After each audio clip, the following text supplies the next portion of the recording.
নমস্কার, loving family যোগমায়াতে আপনাদের সবাইকে স্বাগত। আজ সকাল সকাল বেরিয়ে গেছি কিয়ানকে স্কুলে দিতে, কারণ কিয়ানের আজকে থেকে এক্সাম শুরু হচ্ছে। তাই আমি আর ওর বাবা দুজনে মিলে ঠিক করলাম যে আমরা দুজনে মিলেই ওকে স্কুলে দিতে যাব। তাতে ওরও একটু ভালো লাগবে, যেহেতু আজকে ফার্স্ট ডে অফ এক্সাম। তাই আমরা দুজনেই একসাথে বেরিয়ে পড়লাম কিয়ানকে স্কুলে নিয়ে। যাওয়ার পথে ওর বাবা বারবার করে বলছিল ঠিকঠাক করে কিন্তু একদম লিখবে, যাতে কোনো ভুল না হয়। তো কিয়ানও আমাদের সঙ্গে আস্তে আস্তে যাচ্ছে। তারপর কিয়ানকে স্কুলে ড্রপ করে আমরা সামনে একটা দোকান থেকে কিছু জিনিস দরকার ছিল সেগুলো নিলাম। আর তার ঠিক সামনেই একটা পেটাই পরোটার দোকান আছে, যেখানে খুব ভালো পেটাই পরোটা পাওয়া যায়। তো হাজব্যান্ড বললো চলো জলখাবারে পেটাই পরোটা নিই। তাই সেখান থেকে পেটাই পরোটা নিয়ে তারপর আমি আর ও একসাথে বাড়ি ফিরলাম। কারণ রোজ রোজ কী হয়, একঘেয়ে bread omelette, bread butter toast খেতে ভালো লাগে না। তাই ও যখন ক্যানকে দিতে যায় অনেক সময় বাইরে থেকে কচুরি বা পরোটা এগুলো নিয়ে আসে। কারণ না, তোমাদের আগেই বলেছি ও এগুলো খেতে খুব ভালোবাসে, কিন্তু সব সময় তো বাইরের খাবার খাওয়া উচিত নয়।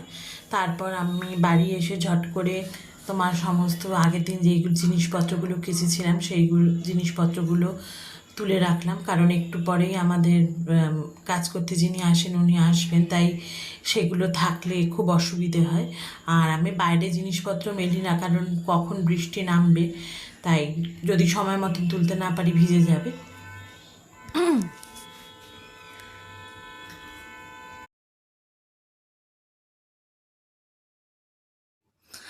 আর তারপর চলে এসেছিলাম রান্নাঘরে, যেহেতু হাতে সময় ছিল। তাই তোমার এসে মাছটা ভেজে রেখেছিলাম। আর বিকেলবেলা আজকে ভেবেছি একটু ঘুগনি রান্না করব, সে কারণে মটরটাকেও ভিজিয়ে দিলাম। কারণ সকালবেলা যদি মটরটা ভিজিয়ে রাখি তাহলে বিকেলবেলার মধ্যে ভালোভাবে সেদ্ধ করতে বসালে সেদ্ধ হয়ে যাবে। আগের দিনই ভিজিয়ে রাখবো ভেবেছিলাম, কিন্তু ভুলে যাওয়ার জন্য আর ভেজাতে পারিনি। তাই ভাবলাম হাতে যখন সময় আছে এখন সকালবেলায় ভিজিয়ে দিই, তাহলে ভালো মতন মটরটা ভিজে যাবে। আর ওইদিকে কিয়ানের খাবারও রেডি করে রেখেছিলাম। আর আমাদেরও পার্শে মাছ করব, পার্শে মাছের জন্য মাছটাও কিন্তু ভেজে রেখেছিলাম। স্নান করে আসার পর এত গরম লাগে, তাই তখন ভাবলাম একটু লেবুর শরবত খাই। তো সেই জন্য একটা লেবু নিয়ে একটু শরবত খেয়ে নিলাম, যেহেতু একটু পরেই কাজে বসবো। কখন উঠতে পারবো কি পারবো না। আর সত্যি কথা বলতে কি, কাজে বসলে না জল খাওয়া বা খাবার খাওয়া কোনোটাই ঠিক মতন হয়ে ওঠে না। তাই ভাবলাম যে সকালবেলা স্নান করে উঠেছি, এবার স্নান করে উঠে একটু শরবত বানিয়ে খাই। কারণ আমি জলখাবার খাওয়ার পর আর চা খাইনি। সকালবেলায় ব্রেকফাস্টের সময় চা খেয়েছিলাম, তারপর আর চা খাইনি। তাই একটু লেবুর শরবত বানিয়ে খেলাম। শরবত খাওয়ার পর যে জিনিসগুলো কিনে এনেছিলাম, যেহেতু হাতে সময় ছিল তাই সেগুলোকেও একদম ঠিকঠাক করে গুছিয়ে রাখলাম। কারণ আবার রেখে রেখে দিলে তখন যদি ভেতরে ঢুকিয়ে দিই আর তখন জায়গার জিনিস পাবো না। তাই এসে আমি কিয়ানের জন্য যে টিফিনের বিস্কিট কিনে এনেছিলাম সেগুলো একটা কন্টেনারে ঢেলে রাখলাম, কারণ সকালবেলা টিফিন দিতে তাহলে খুব সুবিধে হয়।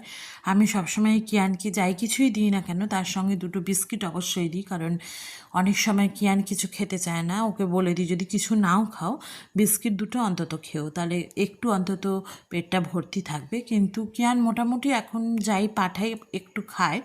আগে একদমই খেতে চাইতো না, কিন্তু এখন একটু খায়। তাই কিয়ানের জন্য সবসময়, যেহেতু চকলেট বিস্কুট খুব পছন্দ করে, তাই ডার্ক ফ্যান্টাসি বিস্কুটটা আমি সবসময় ওর জন্য এনে রাখি। আর সকালবেলা বেরিয়েছিলাম তখন কালো জিরে ছিল না, সে কারণে কালো জিরে নিয়ে এসেছি, সর্ষে গুঁড়ো, এই সকল জিনিসগুলো সমস্ত কিছুই কিনে এনেছিলাম। তাই একসাথে ঢেলে রাখলাম, কারণ মা যদি পরে এরা মাছটা রান্না করে প্যাকেট কেটে করতে খুব অসুবিধা হয় তখন কাজের সময়। তাই সমস্ত জিনিসগুলোকে একদম ঠিকঠাক কন্টেনারে ঢেলে রেখে আমি তারপর কাজে বসে পড়েছিলাম।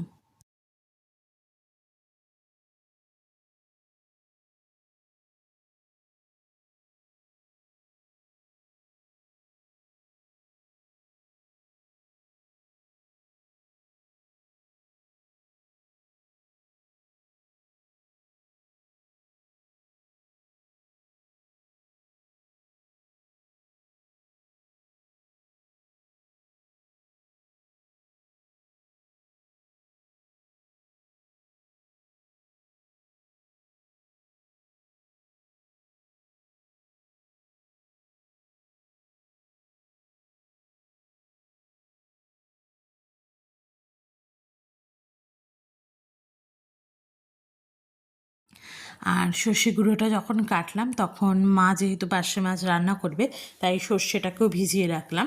ভিজিয়ে রাখলে কি সর্ষে যে দানাগুলো রয়েছে যতই গুঁড়ো করা হোক, কিন্তু আমি দানা তলায় যে থিতিয়ে যে কালো রঙের খোসাগুলো পড়ে থাকে সেগুলো আমি দিই না। তাই জলটা একটু গরম করে নিয়ে তার মধ্যে পরিমাণ মতন সর্ষে গুঁড়োটাও ভিজিয়ে রাখলাম। তাহলে মা যখন রান্না করতে আসবে তাহলে তখন বেশিক্ষণ সময় লাগবে না, কারণ তখন এসে যদি মা সর্ষেটা ভেজায় তাড়াতাড়ি ভিজবেও না। তাই সর্ষেটা যখন আমি একদম বোতলে ঢাললাম তখনই আমি সর্ষেটা ভিজিয়ে রাখলাম। আর অন্যদিকে আমি একটা নুনের পাত্র বলেছিলাম কিনেছিলাম, তোমাদের দেখিয়েছিলাম। সেই নুনের পাত্রটাও অনেক দিনই হয়েছে, নুনটা প্রায় বাড়ন্ত হয়ে গেছিলো, তলার দিকে হয়ে গেছিলো। তাই সেই নুনটাকে একটা অন্য জায়গায় ঢেলে রেখে আমি কন্টেনারটাকে ধুয়ে রাখলাম। আর এই কন্টেনারটা আমি খুব পছন্দ করে একটা মেলা থেকে কিনেছিলাম। আমি এমনিও খুব সেরামিকের জিনিসপত্র বা কাচের জিনিসপত্র, বিশেষত সেরামিকের জিনিসপত্র খুবই ভালোবাসি। মেলা থেকে খুব পছন্দ করে এই কন্টেনারটা কিনেছিলাম। তাই আমি সবসময় কাচের জিনিসপত্রগুলো নিজে ধোয়ারই চেষ্টা করি, কারণ কারো হাত থেকে যদি পড়ে ভেঙে যায় আমার খুব তখন খারাপ লাগে। তাই এখন সময় আছে তাই এই পাত্রটাও ধুয়ে রাখলাম, কারণ ধুয়ে শুকিয়ে গেলে আমি আবার পরে নুনটা ঢেলে রাখতে পারবো, কারণ এগুলো শুকোতেও সময় লাগবে। আর অন্য আরেকটা পাত্রে আমি যেই বাকি নুনটুকু ছিল সেই বাকি নুনটুকুও ঢেলে রেখেছি। আরও অনেক বাসনপত্র আছে যেগুলো পড়ে ভেঙে যাওয়ার ভয়ে আমি হয়তো ব্যবহারই করি না, তুলে রাখি।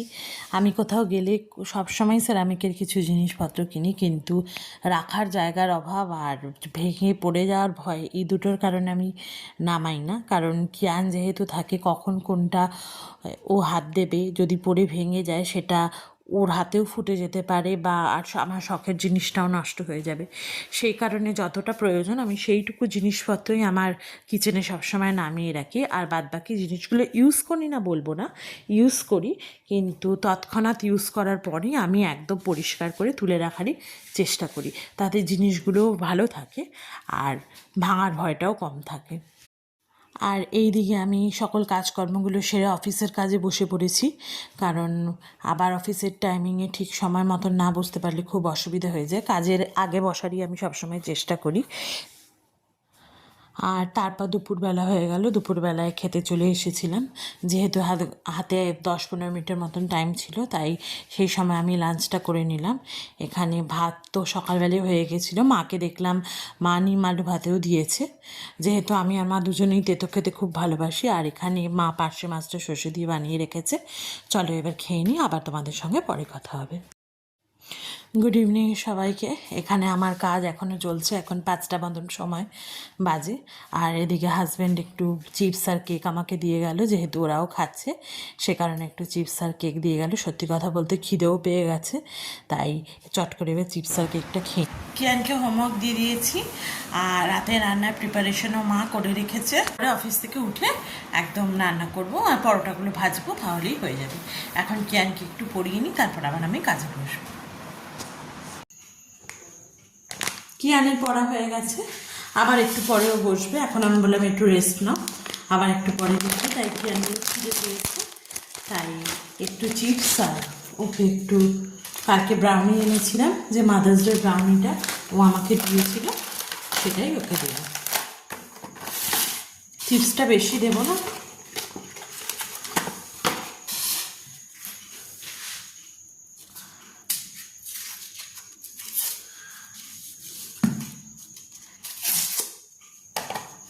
প্রথমে ভেবেছিলাম টিফিনে দিয়ে দেবো, কিন্তু টিফিনে দেবো না, কারণ এক্সাম আছে তো, আর ড্রেসটাও নষ্ট হয়ে যেতে পারে। সে কারণে ওকে আর কালকে টিফিনে এটা দেবো না।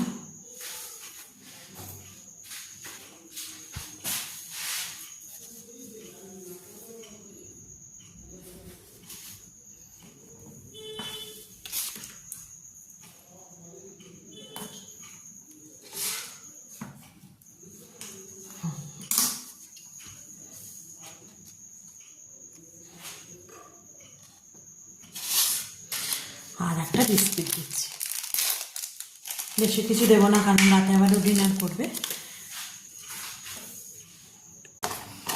আর বাদ বাকিটা রেখে দিচ্ছি, ও আবার কালকে খাবে, কেন ব্রাউনি খেতে খুব পছন্দ করে।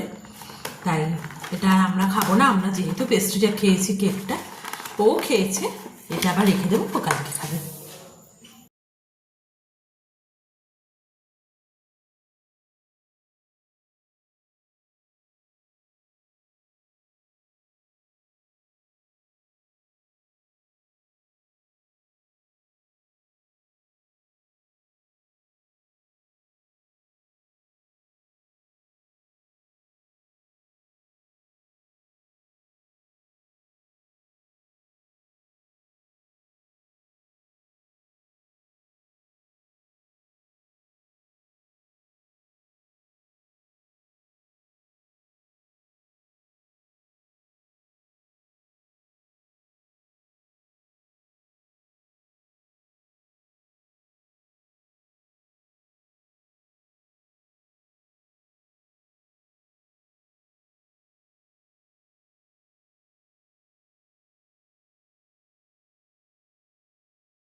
আমার রান্নাবান্না করা কমপ্লিট হয়ে গেছে, পরোটাটাও ভেজে নিয়েছি।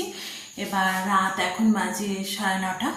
এবার আমরা খেতে বসে পড়বো, কারণ কালকে কিয়ানের আবার এক্সাম আছে, তাই তাড়াতাড়ি উঠতে হবে। কিয়ানের বইপত্র সমস্ত কিছু গুছিয়ে নিয়েছি, আর রান্নাটাও একদিকে করে নিলাম। এবার মাকে খেতে দিয়ে দেবো, তারপর আমি আর হাজব্যান্ড খেয়ে শুয়ে পড়বো। চলো খাবারটা বেরিয়ে নিই।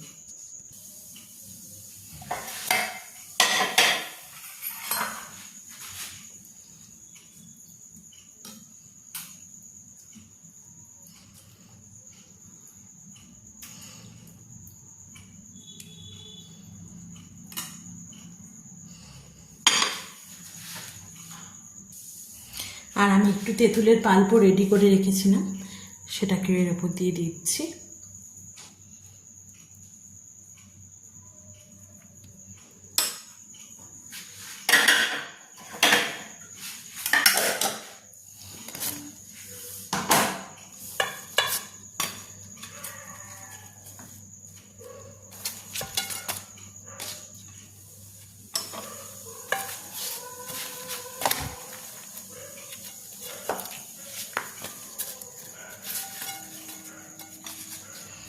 আর সকালবেলা হাজবেন্ড মিষ্টি কিনে এনেছিল, সেই মিষ্টিটাকেও দিয়ে দেবো।